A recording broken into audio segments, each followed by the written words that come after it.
నేనిక లేనిని తెలిసాక విషాదాశ్రువును వర్షిస్తాయి నీ కళ్ళు. కానీ మిత్రమా, అదంతా నా కంట పడదు. ఆ విలాపమేదో ఇప్పుడే నా సమక్షంలోనే కానిస్తే పోలా? నీవు పంపించే పుష్పగుచ్చాలకు నా పార్థివ దేహం ఎలా చూడగలదు? అందుకే అవేవో ఇప్పుడే పంపరాదా? నా గురించి 4 మంచి మాటలు పలుకుతావు అప్పుడు, కానీ అవి నా చెవిన పడవు. అందుకే ఆ మెచ్చేదేదో ఇప్పుడే మెచ్చుకో. నేనంటూ నీ మిగిలిన నాడు నా తప్పులు క్షమిస్తావు నువ్వు. కానీ నాకు ఆ సంగతి తెలియదు. అదేదో ఇప్పుడే క్షమించేరాదా?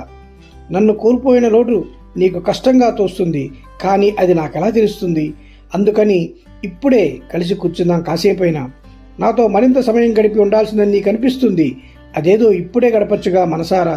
సానుభూతి తెలపడానికి నా ఇంటి వైపు అడుగులు వేస్తావు. నా మనవార్త విన్నాక సంవత్సరాలుగా మనం ఏం మాట్లాడుకున్నామని. అప్పుడే నా వైపు చూడు, ఇప్పుడే నా వైపు చూడు, నాతో మాట్లాడు. బదులు పలుకుతాను, కాసేపైనా గడుపుతాను హాయిగా నీతో వెలుగుతాను.